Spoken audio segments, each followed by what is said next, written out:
Bismillah ar-Rahman ar-Rahim. Everyone welcome. Surah Yusuf, which is chapter 12, verses 1 to 7. This is a detailed explanation in English. So what I intend doing is that since this chapter has been covered in our recently published book, The Meanings of the Quran, Volume 7, so I thought I'll go through it with you and we will look at various aspects which are covered in the book, as well as something over and above which is not covered in the book. Now, these are the references which I've noted here, and you can always go back and look at the basics. And this is our WhatsApp contact number for those who are going to watch it at their own, and they are welcome to put their questions or any queries through this WhatsApp number. General points for guidance. As a mark of respect, please assume the prefix of Hazrat, that is used to recognize eminence, before the name of every messenger of Allah, and the suffix of salam be upon him, that is peace be upon him. This is the tradition which goes on in Asian subcontinent.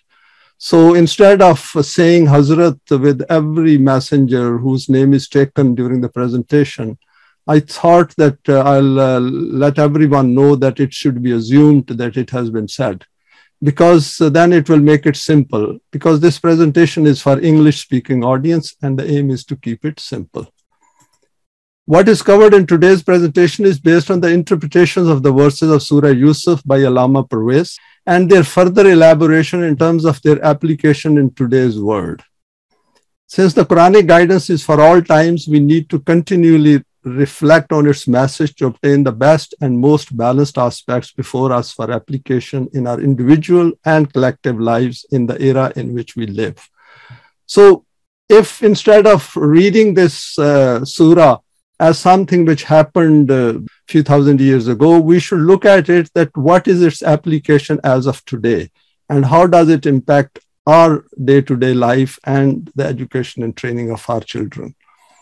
Please note that the permanent values of the Quran do not change with time and are immutable, i.e. they will remain the same for the first man and the last man on planet Earth.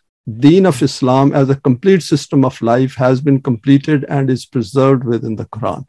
So we should keep it in mind there will be some values which I have highlighted later on, which come out of the Surah Yusuf, and more will come out as we will progress through it.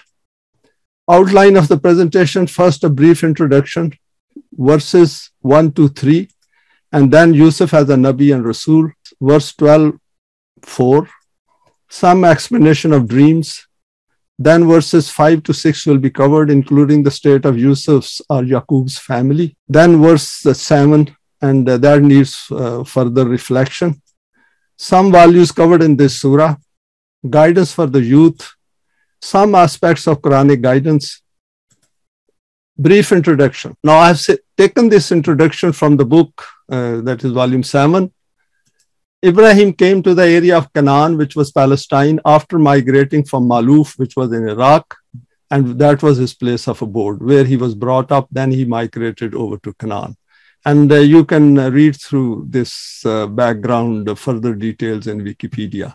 There he established a state which prevailed during the time of progeny of Ibrahim.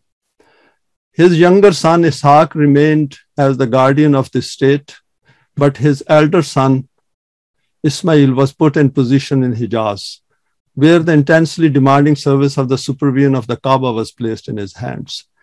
If some of us know about it, that he had two sons, one was Ishaq, one was Ismail, and Ismail got established where now we find Mecca. Yaqub, the son of Ishaq, also remained in Canaan, but it appears that the state had shrunk in their time and had become confined to the leadership of a tribe only. So it looks like that Yaqub had a narrow responsibility over his tribe. And if we remember that barring Egypt, the surrounding areas were very tribal at that time. There is no detailed description given in the Quran about Ishaq and Yaqub. They have only been included among the category of the Anbiya. And these are the verses, we can look at them. Yusuf, whose illuminating and eminent story becomes the cause for the adornment of these pages, was the son of Yaqub.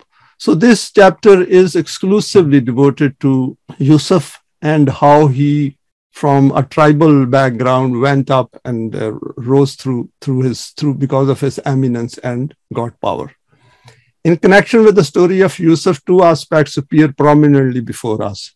First is the story of Yusuf is narrated continuously in just one surah. The details of other Anbiya are dispersed like scattered pearls in different places in the Quran. So this is very particularly confined to Yusuf. The story is not an account of any kind of clash or revolution, unlike the accounts of other messengers. In the case of other messengers, if we go through it, for example, Musa, last messenger of Allah, they went through a number of clashes and went through a lot of upheavals. But in the case of Yusuf, there is no clash or revolution involved. It is the manifestation of this reality that by lifting from an abode of dust, how the personal potential of an individual, the eminence of his character, the virtue of his personality take him to the loftiest heights of the status and responsibility of being human, though it is not an easy path. Now, for further details, you can always look at this reference.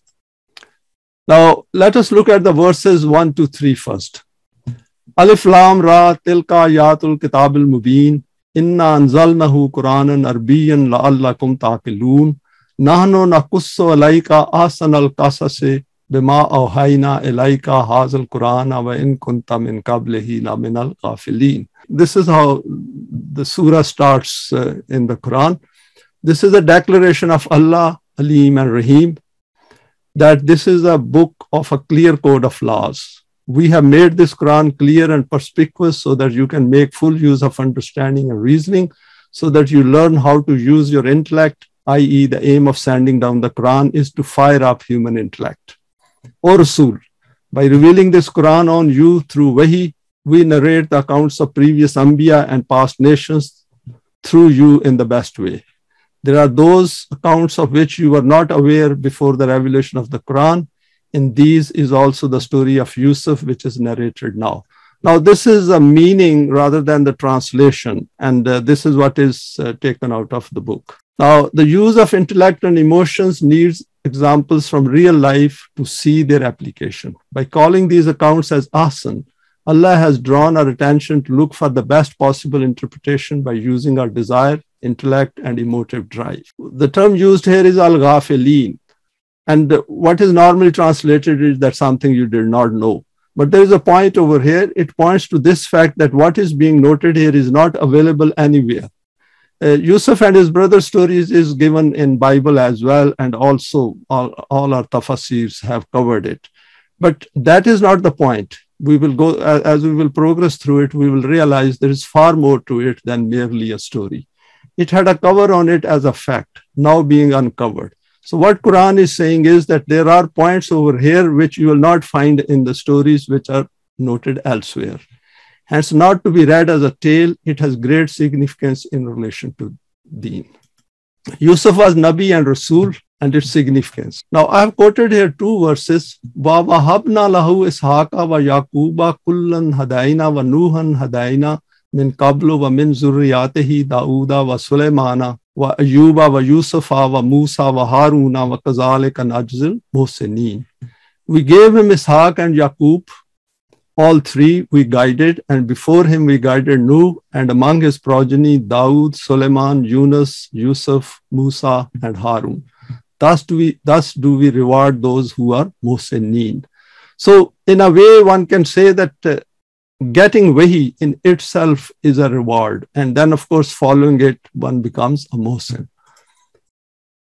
وَلَقَدْ جَاءَكُمْ يُوسُفُ مِنْ قَبْلُ بِالْبَيِّنَاتِ فَمَا زِلْتُمْ فِي شَكٍّ مِمَّا جَاءَكُمْ بِهِ حَتَّى إِذَا هَلَكَ قُلْتُمْ لَنْ يَبْعَثَ اللَّهُ مِنْ بَعْدِهِ رَسُولًا كَذَلِكَ يُضِلُّ اللَّهُ مَنْ هُوَ مُسْرِفٌ مَرْتَابٌ. Now, this is the statement made by a mu'min in the court of Pharaoh in Surah 40. And it's worth looking at it because it's a quite long statement made by him. And to you there came, and he says, and to you there came Yusuf in times gone by. Now he is referring to the past that Yusuf did come to you. before the time of this Pharaoh and the time of Moses with clear signs, but you cease not to doubt for which he had come. So what happens is that after a period of time, people forget about Wahi and they divert from the path of Sirat-e-Mustaqim, whoever were following it. And as a result, people forget it. And over here, what he's saying is that you are still doubting that whether another messenger will come or not. At length, when he died, you said, no messenger will Allah send after him. Thus does Allah leave to stray such as transgress and live in doubt. So what Quran is saying is that Allah's wahi is always present into every people, and it is up to people to follow it. And if people start making excuses and they don't want to follow it, then it is their choice. And as a result, they suffer. So this is what the moment over here is telling and making clear to the people sitting in the court of Pharaoh. Allah has made it clear beyond any doubt that these Anbiya and messengers are part of the creative program of Allah. So that is something we should keep it in mind, that this wahi, this process of wahi is a part of the creative program of Allah. It is not something that we can just reject and have no consequences of rejecting it, of which man takes the central stage by being possessor of choice and intent.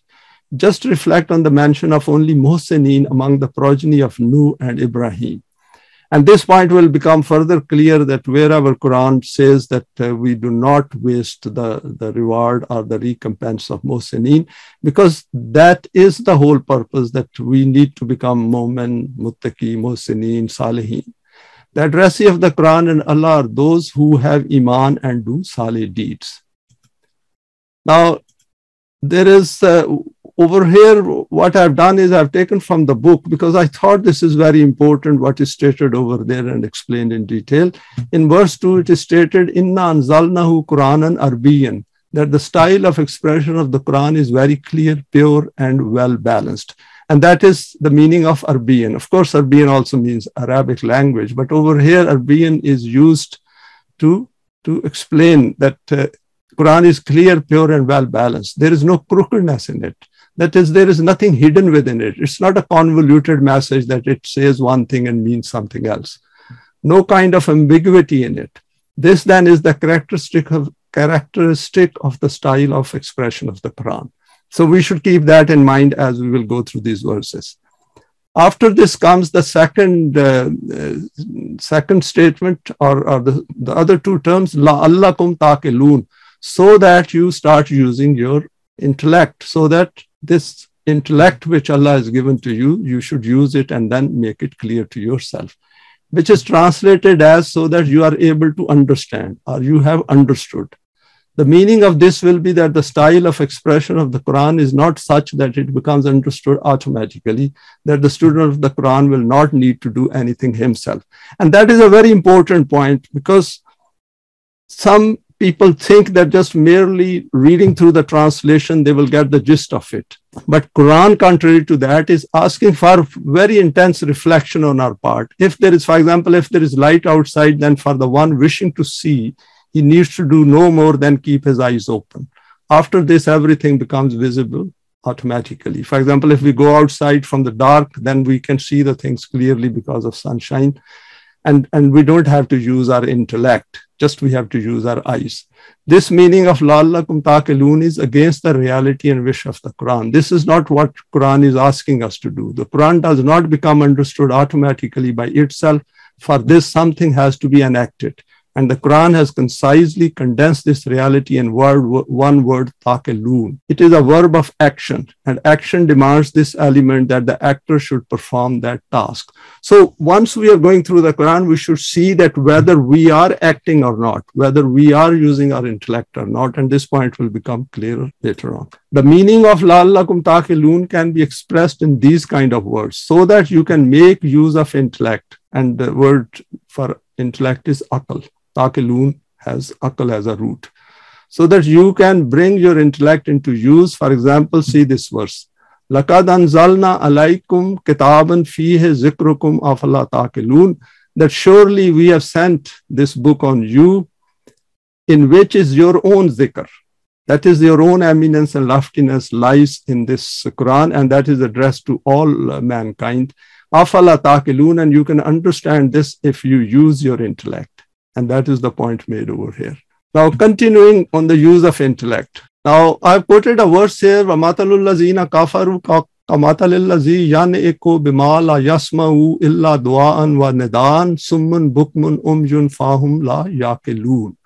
The parable of those who do kufr, that is, they reject the message of the Quran or the revelation, is as if one were to shout like a goat herd to things that listen to nothing but calls and cries. Deaf, dumb, and blind, they do not have intellect. And over here, rather than saying they do not have intellect, is that they are not using their akal, they are not using intellect, that what is being said to them, they need to pause, reflect, and then try to understand it. This means that according to the Quran, akal is a potential which does not begin to function automatically by itself. Only if it is put to use does it then play its role. If it is not utilized, then it remains unused. The Quran has called this potential qalb, where it states, أَفَلَمْ يَسِيرُوا فِي الْأَرْضِ فَتَكُونَ لَهُمْ قُلُوبٌ يَعْقِلُونَ بِهَا أَوْ آذَانٌ يَسْمَعُونَ بِهَا فَإِنَّهَا لَا تَعْمَى الْأَبْصَارُ وَلَكِنْ تَعْمَى الْقُلُوبُ الَّتِي فِي الصُّدُورِ. Very powerful verse. Do they not travel through the earth so that their hearts may thus learn wisdom and their ears may thus learn to hear? So travel around and gain as much information as possible about the world in which they are living so that their hearts start thinking. Truly, it is not their eyes which are blind, but their hearts within their chest. So Quran is now appealing to our intellect, our emotions, our desires, and the whole set of qalb and fad.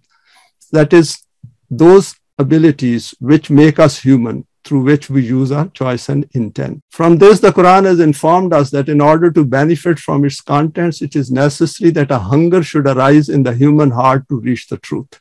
And this hunger cannot arise unless we think about it, unless we say, no, I'm going to look into it and see what is there in it for me. The potential of the intellect will be awakened by this, and the Quranic meanings will become comprehensible. So merely reading the Quran without intense reflection will not benefit anyone.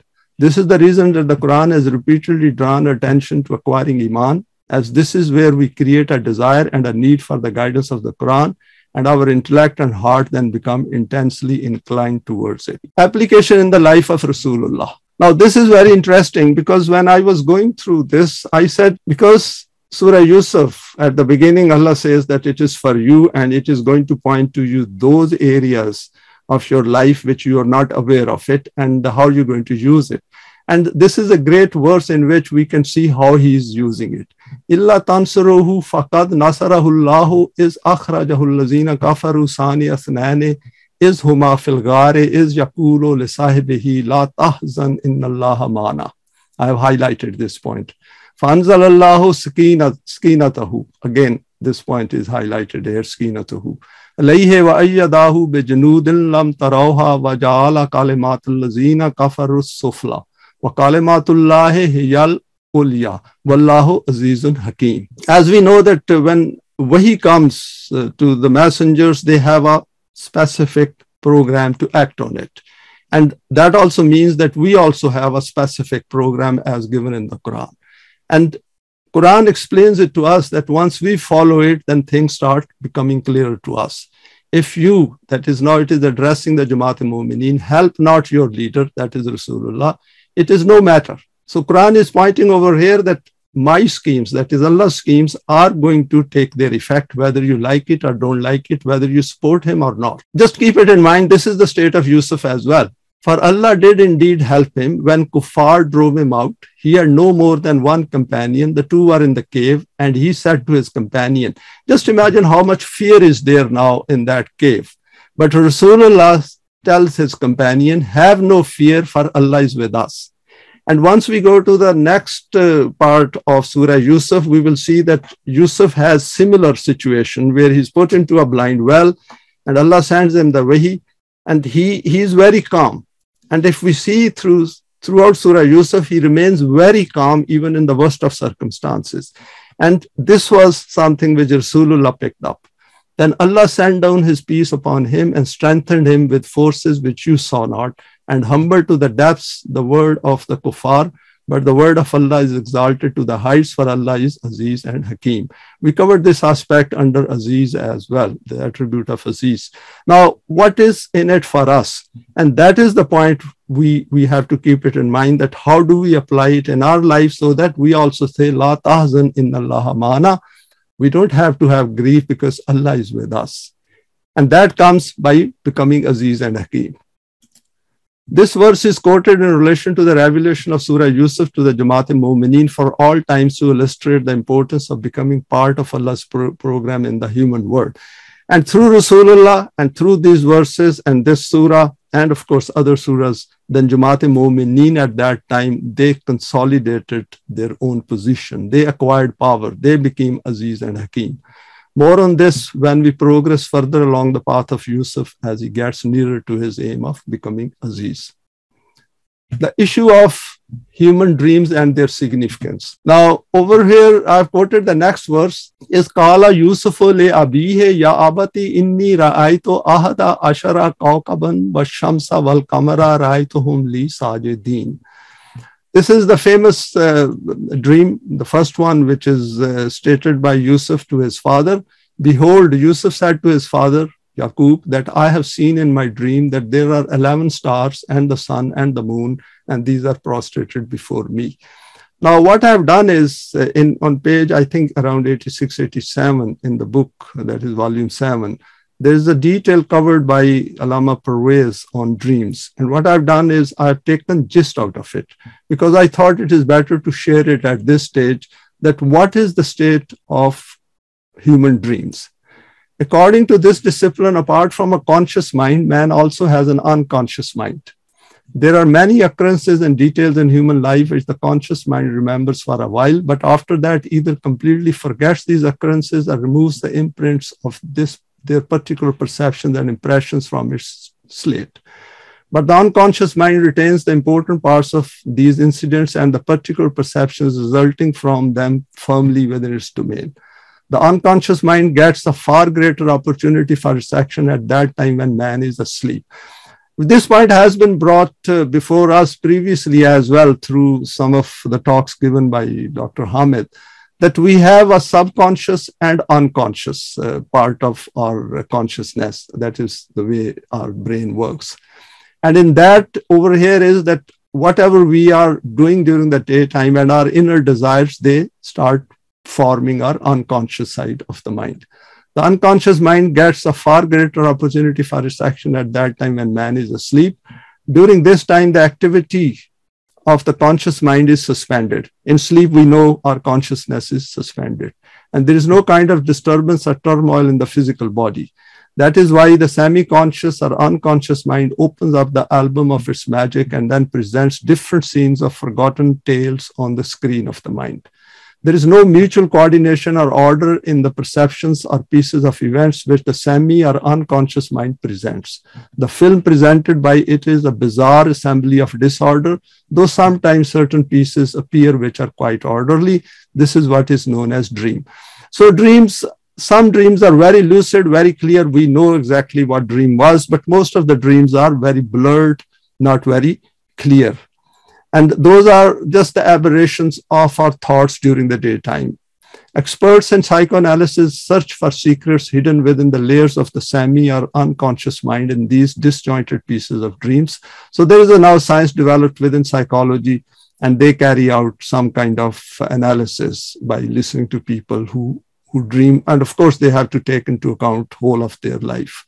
They analyze the flow of thoughts of the dreamer and the state of his mind, and through this, reach some important conclusions. But all this is conjecture. Even they cannot assess anything with certainty. There is more work done on this side, and if anyone is interested, they should watch some videos on YouTube. Now, next, continuing the same, whatever has appeared before us according to scientific research is only this, that according to this analysis, dreams are the echoes from the past of the lost thoughts and concepts and buried longings and desires of man himself. So some of the dreams, they represent what we have been thinking during the daytime, and also our desires which are not accomplished, or the desires which we want to achieve. So all those come as a mixture of our thoughts during our dreams. These do not have any connection with any other word. Therefore, whatever the kinds of thoughts and beliefs, the word of dreams will be of the same kind. The dreams of those people whose thoughts and beliefs, desires and aims are free from contamination will also be like a mirror. In terms of their purification and eminence, the thoughts and concepts of the Anbiya used to be at the highest level of human attainment. Hence, just like the word of their hearts and visions, so were their dreams. So it is directly proportional to what kind of a thoughts we have and what sort of a character we have and what sort of a education, training and other things we have. So a lot depends on that. But putting some kind of a foundation or some kind of a structure on a dream is not correct. So that is the point being made over here. It is obvious that these kinds of interpretations are purely conjectural and presumptive. And there is no difference between a Nabi and a non-Nabi in these, because whatever even a Nabi says in this regard will be based on his personal judgment as a human being and will not be based on Wahi. With this introduction in mind, contemplate the dreams in the story of Yusuf. The first dream by Yusuf himself, even though it was around the period of his childhood, being the bright offspring of Nubuwwat and also due to become a Nabi himself, his dream was therefore also a reflection of these lofty thoughts, the abode of which were his heart and mind. So Yusuf was thinking on those lines and was benefited by the wahi which his father had, and whatever the value system at that time they had, he benefited from that. Unlike his brothers who did not listen to their father, but Yusuf was prepared to listen and then reflect into it. The sun and the moon and the bright stars in prostration. This was the dream, and Yaqub, who could see the high stature of his son, brightly visible in his character, was the one to give its interpretation. So it is the dream, the way dream is given in this verse, it looks as if it suddenly appeared. No, it did not. There was a whole lot of his character before he dreamt about it. So that is, we should keep it in mind. This dream represents the determination and intense motivation of Yusuf not to accept the conflict-ridden environment of his family. So over here, 11 stars could be a reflection about his brothers that they are bowing before him. And the sun and moon could be taken as parents, but it could be in a wider context that he was able to bring other forces under his control and benefit from that. So we can imagine about it, and there is no harm to think through it on a wider aspects. And to think outside the box, some guidance of Allah's wahi must have been provided to him, which he understood and determined to act on. This should be our dream too. So the point over here for us is that we should also have this dream, though it was his dream given in the Quran, but it also asks us to dream high and try to see the world we have around us and how to get power and try to solve these issues. The state of the family. Now, over here, I have quoted the next two verses. Qala ya bunayya la taqsus ruyaka ala ikhwatika fayakidu laka kaidan inna shaytana lil insani aduwwun mubin. Hearing the dream of the son, when father heard the dream of Yusuf, the father told him not to relate this dream to his brothers who were half brothers. Otherwise, they will begin plotting some secret scheme against you. Very interesting. If we look into it, and I put on some thoughts on that, the truth is that by creating dissension among human beings, shaitan, that is the emotions of jealousy and prejudice, turns brother against brother. And we experience this in various families around us. وَكَذَلِكَ يَجْتَبِيكَ رَبُّكَ وَيُعَلِّمُكَ مِنْ تَأْوِيلِ الْأَحَادِيثِ وَيُتِمُّ نعمته عليك وعلى آل يعقوب كما أتمها على أبويك من قبل إبراهيم وإسحاق إن ربك عليم حكيم. The father continued from the previous verse and said, from the signs I see in you of realizable potentials, it appears to me that your Rabb will select you for some great purpose and will bestow on you such wisdom and vision so that your insight could reach the root cause of matters very quickly. And Tawilul Ahadith, I have given it slightly more thought, and we'll look at it in another slide.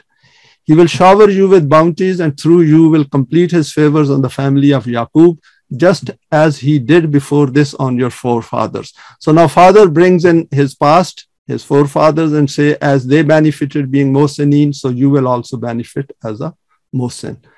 completed his favors on Ibrahim and Ishaq. Surely your Rabb is aware of every affair, and his decisions are based on hikmah, that is wisdom. Now, let us look at what Ta'wilul Ahadith means over here, which is interpretation of events to know the reality of human life using the permanent values. So I've taken it that this Ta'wilul Ahadith is in the light of the Quran, the permanent values of the Quran. The first point is we come across events and incidents in our life at the individual as well as the collective level. These need some interpretation for their consequences in the present and the future, that is short-term and the long-term basis, including the life of the hereafter. Yusuf is noted here as going to acquire this potential at some point in the future. His dream points to the acquisition of this attribute. So Yusuf was thinking on this, that what is going on around the world in which he was living, within his family and of course in the tribe. As we have already seen, the Quran places intense emphasis on the use of intellect to increase the horizon of the intellect's understanding through reasoning based on evidence and critical thinking to make decisions in life which benefit human life. When it states that what is good for mankind remains on earth, as given in this verse, it does not mean that we should wait for this to take place on an evolutionary pace. It wishes us to make efforts to ensure that good ensues from human endeavors as quickly as possible, ideally within one generation. The next point is, in the light of the working of the law of requital, we need to learn to see the trend of events in the world as well as in our own life. So we shouldn't look at the world as dead people, that it doesn't bother me, I'm non-political, I'm not concerned about it. If we are Quranic people, then we have to bring our intellect to the highest level of its perception and trying to use it to get to know the world around us. For visualizing a trend in the direction of the world in which we live, we need to become alim. We have covered this alim before. That is, acquire knowledge and be aware of the environment in which events take place around us. Being a moment, this aspect is part of ourself, and this should be acquired and manifested on a continuous basis. So the important point over here is that intellect is given to us to know, to gain knowledge. And if we have knowledge, then Ta'wilul Ahadith issue will come in, that is how to interpret it. If we don't have knowledge, then the question of interpreting any events does not even arise. In this surah, Yusuf's ability to interpret events is referred to, and this is not specific just to him.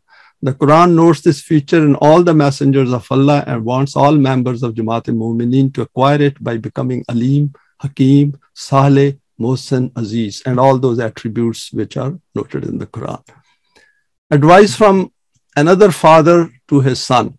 So I thought over here I should share a similar advice. Over here, Yaqub is giving advice to Yusuf, and the Quran has also noted that Luqman gave advice to his son as well.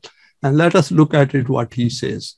وَإِذْ قَالَ لُقْمَانُ لِأَبْنِهِ وَهُوَ يَعِظُهُ يَا بُنَيَّ لَا تُشْرِكْ بِاللَّهِ إِنَّ الشِّرْكَ لَظُلْمٌ عَظِيمٌ. Behold, Luqman said to his son by way of instruction, O my son, do not commit shirk with Allah, for shirk is the highest injustice, that is, it is zulm. Because if you associate, if you mix up Allah's wahi with something else, then you will not benefit from it and you will do a lot of bad deeds in the world. Ya bunayya innaha in taqu mithqala habbatin min khardalin fatakum fi sakhratin aw fi samawati aw fil ardi yati biha Allahu innallaha latifun khabir. O my son, if there be the weight of a mustard seed and it were hidden in a rock or in the heavens or on earth, Allah will bring it forth. For Allah understands the finest aspects, is well acquainted. And so over here, he is explaining the law of requital explained to him. So I assume that Yaqub must have told Yusuf as well about the law of requital. And of course, there was a good example of the functioning of the law of requital within the family, where brothers were working against the interests of the family as well as against their father's aim. Ya bunayya aqimis salata wa'mur bil ma'rufi wanha anil munkar wasbir ala ma asabaka inna zalika min azmil amur. O my son, establish salat, enjoin what is just and forbid what is evil, and persevere with patience and determination whatever you are faced with, for this is steadfastness in the resolution of affairs of human life. And so verse this 31:17 sums up the conduct and character of Yusuf as well, because min azmil umur, these things require a lot of determination and perseverance. Because once you have acquired iman and we are doing amale saleh, we have selected a different course of life, a different path of life. So we have to stick to it then to get to the end.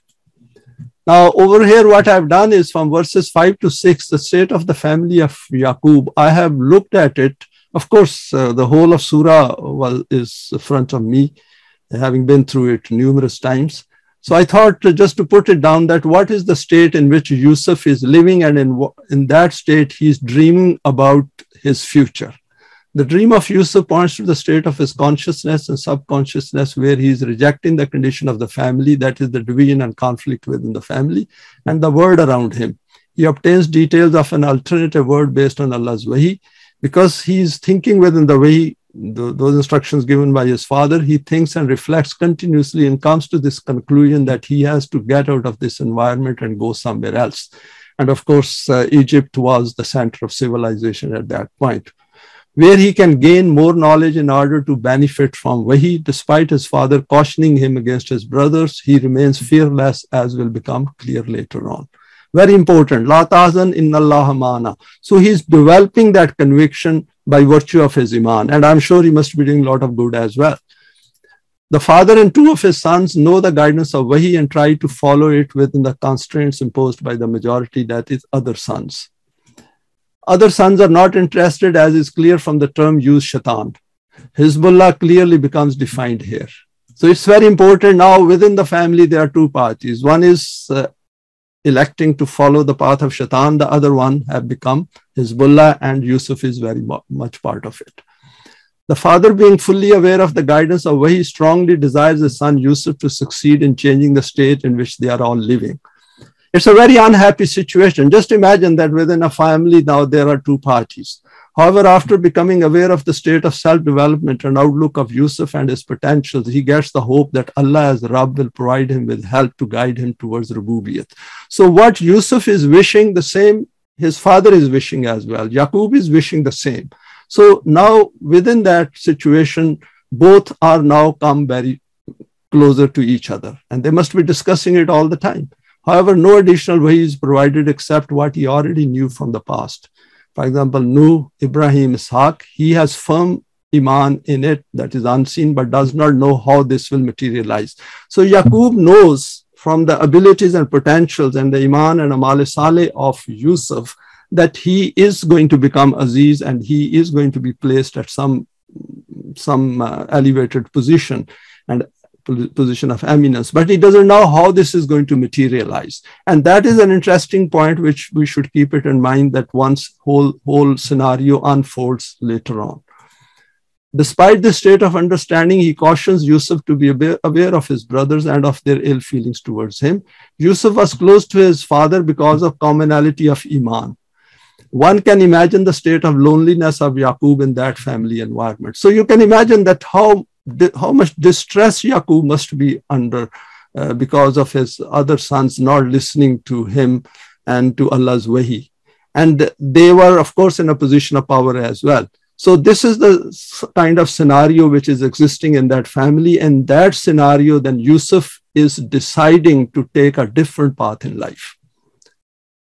Now, I'll continue on this state of family, some more points. Yusuf is fully determined after this lucid dream interpreted in the light of wahi. His heart and mind have acquired iman. He has an intense desire to help wider humanity and is not prepared to accept the status quo of the man-made system. So he is totally now detached from that. He is not happy with the state of affairs within his family, and he says, I have potentials and I want to do something better than just getting lost in these affairs in this family, because over here I will not be able to bring out my best. This aspect will be discussed in more detail when we discuss his life in Egypt. Yaqub provided education, training, application, that is Tawilul Ahadith, to Yusuf on a continuous basis. Just imagine that if a son is living over there, there is a group which is very powerful. Of course, they are busy as well. They used to go out and do cattle, sheep rearing and shepherding work. or they may have some land as well. This is why he remained to his father, and he is very close to his father because of commonality of belief, which resulted in enmity from his brothers who were not interested in the guidance of Wahi. And these situations do exist within our families around as well, and friends, and of course in the wider world. They were following their unbridled desires and intellect. There's nothing to put them down. The question over here is not putting down the brothers or the family. The question over here is that this is what Iman does. When we follow Iman, when we acquire Iman and do solid deeds and come to the path of Allah, then of course there is going to be a division between us and others. Despite his efforts, Yaqub could not regulate the family affairs, and this becomes very evident as we will go through this whole story, and expressed his displeasure regarding the state of affairs and served as a warner under the law of requital. More on this in later verses. Yaqub could not foresee that despite a strong wish for Yusuf to achieve a higher status as a Mu'min and Muhsin, that this will take place through the hands of his own sons. He might have feared, but he never thought that this is how the whole account will develop later on. However, Yusuf appears to have figured it out, but Yusuf must have thought through it and said that what are the ways to get out of this family where I cannot utilize my potentials, and what is the best course of action? And I'm sure he must be figuring out various options before him. Yusuf was clear that his potentials will only be realized when he gets exposure to the palaces of power which were in Egypt at that time. Now, this comment is put down by looking backwards, and we can think through it ourselves as well. The other sons had no Iman and never thought seriously about the law of requital. This becomes very clear throughout this account that they had no idea about mukafat. They were just following their desires, and people who follow their desires, they don't think of the consequences. They just think that they are powerful, so they can do whatever they like. Their aim in life was to consolidate their power within the family and wield it over their father and two brothers. So it is a very, very difficult situation for the father and the other brother of Yusuf, the real brother. Thus, two parties, as per the Quran, became well defined. This instructs us to guide our children to become like Yusuf. So over here, I made a comment that we also have families, and we are very much interested in the Quran. And while we are trying to acquire that character, or even if we have acquired a very high level of eminence and loftiness of character within the values of the Quran, we should ask our children and draw their intention that they can become Yusuf. And this does not mean just son, it could be a daughter as well. Because in today's world, daughters have more or less a quite powerful role to play in the world. To bring about a change in this world, make an offer to them and then explain it to them. Because if they are at a younger age like Yusuf, if they do that, then within their lifespan, things will start changing. I'll just give you an example. If there are, let's say, 50 of them, then they will be established in 50 parts of the world, because that is how the Quran is developing this story for us. The recipe is available. Anyone can take up the challenge. Immense rewards are awaiting them in this life, and the rewards of the hereafter are part of this deal in our life. And on this, we will discuss more as we go through this account in the later verses. Now, the issue of providing answers to our questions about human existence. لَقَدْ كَانَ فِي يُوسُفَ وَإِخْوَاتِهِ آيَاتٌ لِلسَّائِلِينَ. Before moving forward, this reality should be fully comprehended that the aim from this story is not to describe the mutual conflict between Yusuf and his brothers. So that is not the aim of the Quran. The Quran is trying to bring out the method and the process of acquiring power in Allah's land to do good and to become Aziz, Hakim, Alim, and all those attributes which Allah has noted down in the Quran. In this, there are clear signs of admonition and wisdom for every one of those individuals who considers himself in need of these signs. So, desire has to be there. First and foremost, Rasulullah and the Jamaat-e-Mu'mineen should come to know that in the mission which they have stood up to take on, they will initially face all kinds of hardships from their own kith and kin. But ultimately, the success will be theirs alone. So this is the point we should make clear to our youth, our children as well, and to others, that this is achievable. It is not something which is not achievable. Otherwise, there is no point in narrating this story and preserving it for all times till the day of judgment in the Quran. Now over here I've quoted another verse in relation to Lisailin. Ya ayyuhallazina amanu la tas'alu an ashya'a in tubdalakum tasukum wa in tasalu anha hina yunazzalul Quranu tubdalakum afallahu anha wallahu ghafurun halim. O mu'mineen, ask not questions about things which, if made plain to you, may cause difficulties. So this verse was revealed at the time when the Quran was being revealed, that don't ask those questions which are not required to be asked, which if made clear, then it will make your life very difficult. So over here, Quran is saying that whatever was required to be revealed, it has been revealed, and you should ask questions within what is revealed to you, because that is where all answers lie. Whatever questions arise in your head, in your mind, as you live your life, those will be answered by the Quran if we are looking for the answers. But if you ask about things, when the Quran is being revealed, these will be made plain to you. Very important point made over here, that it is not that Allah is not listening. Allah is listening. And you are trying to look at the life from your point of view, from a very narrow perspective, where Quran's perspective, Allah's perspective is whole of mankind for all times. And Allah does not wish to curtail your choices, to restrict your choices. He wants to give you enough freedom so that you can enjoy this life as well, and not become totally confined like the religious rituals where life is totally imprisoned. The minds are imprisoned as well. Allah has kept protection in this, for Allah is all protecting, that is, He is Ghafoor, and His system has tolerance and respite built into it, that is, He is Halim. So what is given in the Quran, if we stay within that, it gives us maximum freedom, far more freedom than what the system created by human intellect gives us. If we do not ask questions from the Quran, we will find no answers. So point over here is that what is noted over here is ayatul lisailin, that there are questions which need answering within this account of Yusuf. And we will see as we progress through it. It is that simple. The intellect will remain in its status quo. If we don't ask questions, for example, today's presentation will be before us. Once we go to question answer session, we should discuss it threadbare. We should go through it, strip it apart, and see what is in it for us.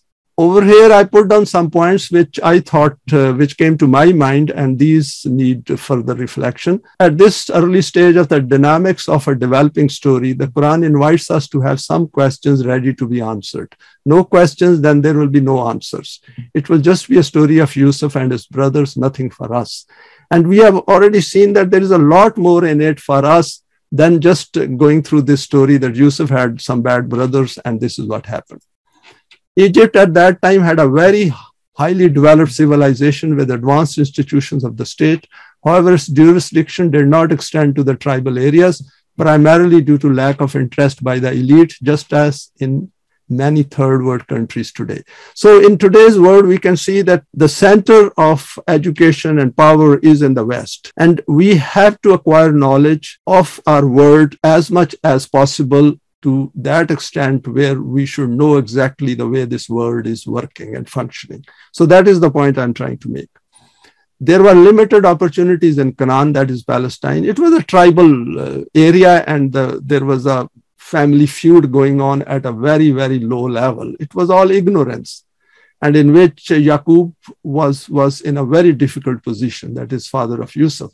It was rural and remote, isolated, with high illiteracy in agriculture, economy, and low level of trade. So you can see that what sort of a life must be. Just get up in the morning, take out the sheep, do some agriculture, come back home, eat your meals, and go to sleep. And Yusuf was not happy with that kind of a life. He wanted to move on. He wanted to do something about humanity. And that is the point I'm trying to make. Slavery existed in the land at that time, as is noted later in the account. So there was a slavery, physical slavery, as well as mental slavery. Yusuf did not seem to question his brothers, as will emerge later. He accepted the fait accompli. It's very interesting that Quran does not note any comment by Yusuf. He willingly goes along, brothers, and he willingly gets into that well. He never offers any resistance because he's seeing an opportunity developing for him, and he's got strong iman that Allah will guide him to that purpose which he has in mind after acquiring Iman and doing Saleh deeds. And that is our position as well, and that is what we need to explain to our children. If the brothers had not interfered and despite holding a grudge had not gone to this extent, what would have been the modus operandi of Yusuf going to Egypt?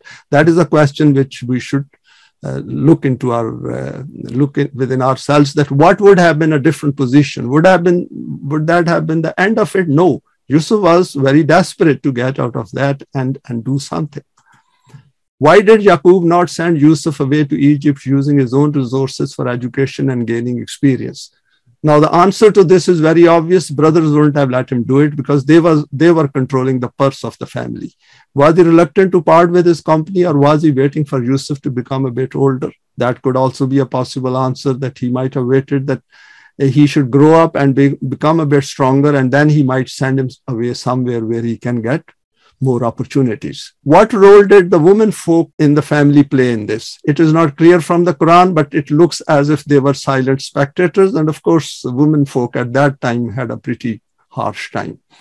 Were they allowed to participate in any mutual consultation in the family setup? And this is something for us to consider in our environment, that if we want our children to become Yusuf, then both husband and wife, both parents should get involved.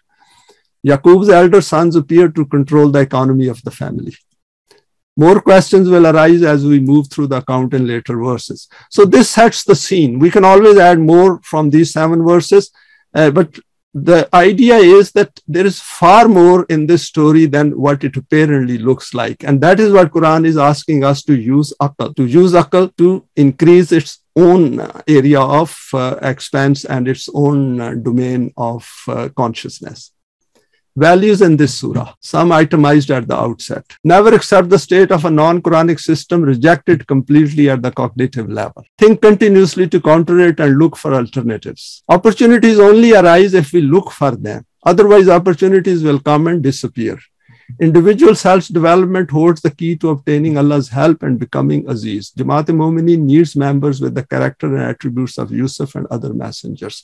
So the point over here is that if we are thinking of going in the direction of establishing the system of deen, then each one of us must become Yusuf. And it's not difficult. His whole character is explained in this surah, as we will see later on. The law of requital works and always produces its results if efforts are made using the value system of the Quran. Next is never give up, even if no possibility exists of the establishment of the system of deen. Yusuf never for a moment thought that what he is aiming at is not achievable. See, a young man from a divided family where there are so many problems, and his thoughts are heavenly. His thoughts are right to the core of the human problem, that this system has to be established. The same applies to all the other messengers, except in the case of Yunus, where he later returns to his people. There is only one example of Hazrat Yunus where he then comes back to his own people. He leaves a bit earlier before the instruction was given to him. Chastity is a permanent value, and when the Quran states to keep your gaze and thoughts under control, it is pointing to the fact that this leads to becoming Alim, Hakim, and Aziz. We had a presentation on this talk given by Dr. Hamid Mia as well, and he explained it in detail, that how this aspect impinges on human character, not only individually, but collectively as well. And this point will come under discussion once we go to later verses. Surah Yusuf is still applicable. Exactly same human beings under same Allah, same Wahi. We need to remain focused. Now, what I've done over here is I've drawn a schematic because I thought this illustration will be helpful. This is a very simple illustration. The first arrow indicates our development, technological development in terms of the way we are living.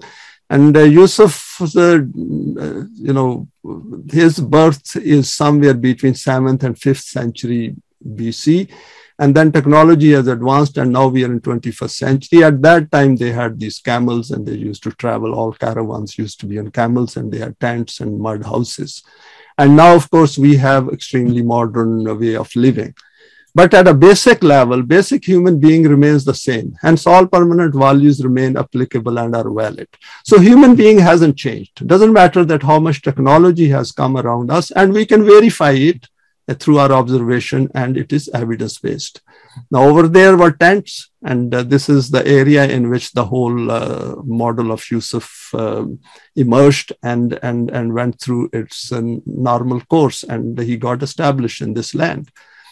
And the same planet is there. We are living on that. Yusuf lived on this planet. Subsequent messengers also lived on this planet. And after we are gone, others will also follow us. But issue over here is that what are we going to do about our life? That is the point here. And Quran is offering this story something to think about. And these are the cities we have, modern cities, but same human beings, same problems, same family issues. The issues in Yusuf's family are typical, and these are the issues of every family in the world, where there are divisions, wherever there are no permanent values. Guidance for the youth. Choice and intent makes us human, and the law of requital functions in our life. We need to know this and get benefit from its functioning in our life using the Quranic value system. Our youth, our children should be fully aware of their ability to make choices and intent, and we should point out to them. We have covered this aspect previously as well, but I thought to re-emphasize it. Human death is a fact of life. Those who are born today are going to become old and then die. We need to make a choice whether to live our life based on the fact that our life at the self level continues beyond our death or not. So this is our choice. Death is a fact of life. There is no doubt about that. The issue is that, do we want to live a better life or not? Or just we want to live a life just like the majority around us? Death is our deadline as far as this physical life is concerned, and its being universal means that our creation has a purpose. The Quran makes us understand the reality of human life as continuously flowing stream, which continues its journey into the life of the hereafter unabated. Next is, Quran is not against human desires, intellect, and emotions. We should keep this in mind, that Quran is not against our desires. Allah has given us these desires. He has given us this intellect and emotions. Why should he be against it? Only thing is, he wants us to get best out of this life. That is the point over here. It provides guidance to get the best out of it, and in the process get Allah's help to live a better life and to create better world. There's no point in living in this world when the world around us is not a better world. It's full of misery and poverty and fear and huzn. Without the Quran, we cannot think of a world outside the one created by the human intellect. And even if we can think of one, we can never create one without the help of Allah. So this is the point to our youth, and we should keep it in mind. We already know it, but our youth need to understand it. It helps to enhance the field of vision of the intellect far beyond its default level. The guidance of Wahi is a need of the human intellect. However, this desire to fulfill this need should come from man himself. The model of Yusuf provides evidence that if we acquire Iman and do solid deeds, then this ultimately leads to a better life in the world and helps to create a system of deen by joining others. The determination which we need to create within us is, if Yusuf could do it, so can we. The path of the Quran is well signposted with no ambiguity, and the life of a developed self is a better life with certainty of the hereafter built within it. It provides all the answers to all the questions related to the meaning of our life and the purpose of human creation and the universe around us. This life is not meant to be full of fear and grief and to be complicated. If we really look at Yusuf's life and the way he goes through the whole challenges, you will see that it is all achievable. It's not that other human beings cannot do it. And it's not necessary that someone else will face the same challenges. But there are essential ingredients in that which help us to develop ourselves to reach that level where it can become aziz and becomes eligible for help from Allah. It is meant to be free from fear and grief for all human beings. Do think about the poor and the weak in the world, as this brings a higher understanding of the Quran. See how much Yusuf is concerned about the welfare of other human beings. That will become once he's established in the land. And that aspect will come before us. Keep reminding ourselves that all human beings are equal, and in the human world, it is human beings who create yatim and miskin. What is given in the Quran is achievable. And if we start earlier in life, then there is a better chance of creating a better world, just like Yusuf in the later part of our life. Allah helps those who help themselves. The Quran is a book of guidance. Now, what I've done over here is I thought that because this is surah gives a complete model of one human being, and I thought just to go through some aspects of the Quran as a book of guidance. Just to reiterate what we know about the Quran so far, there is no inbuilt guidance at the cognitive level within man due to the possession of choice and intent. The Quran has summed this up by stating there is no compulsion in deen, and deen covers the whole of man's life in the world and the hereafter.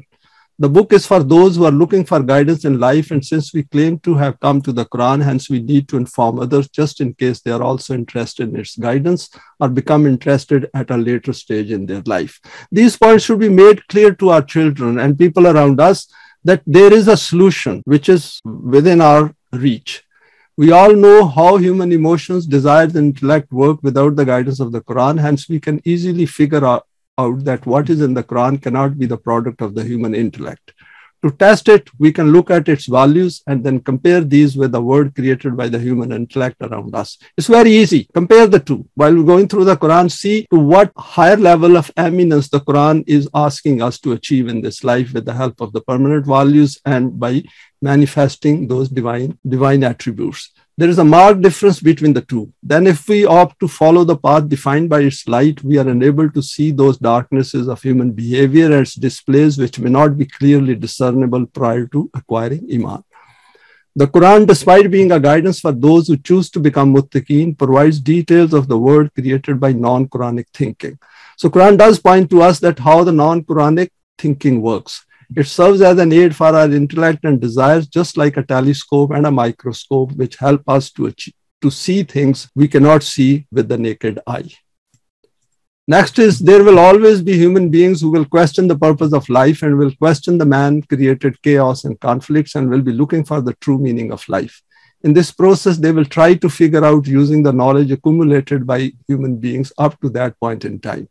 As Allah knows the secrets of human hearts and mind, hence as per the Quran, He will guide them to His wahi in the event that He finds that this is what they are looking for. Because we are dealing with someone who knows the secrets of the hearts. So providing guidance is not our responsibility, but pointing towards the Quran's guidance is our responsibility because that is how our self develops. This means we can draw the attention of fellow beings towards a better option in life, but the choice remains a personal one for each of us whether to accept this offer of Allah or not. At a fundamental level, the purpose of human creation is to create a new Quranic self through Iman and Salih deeds and by becoming fully cognizant of the functioning of the law of requital. The universe around us is created for man as he is provided choice and intent, which is based on divine energy, which gives him a sense of self-awareness. For a being with such high potentials, there will always be the need for external guidance if he is to achieve the purpose of the creation. The Creator needs to do this, and the Quran fully meets this criterion. We, by virtue of possessing a self, can relate to this if we use our rational thinking. Rather than be fearful of the Quran or to hesitate to approach it, we need to overcome our inner reluctance which is kept inside so that we overcome this and come to its guidance using our rational thinking. The Quran helps our intellect to understand its own significance and then invites it, i.e. the intellect, to use intellect to enhance intellect. This is very interesting, which I put it down here after thinking through very carefully. The intellect, to use intellect to enhance intellect. And this is the beauty of it, that our consciousness is aware of its own consciousness.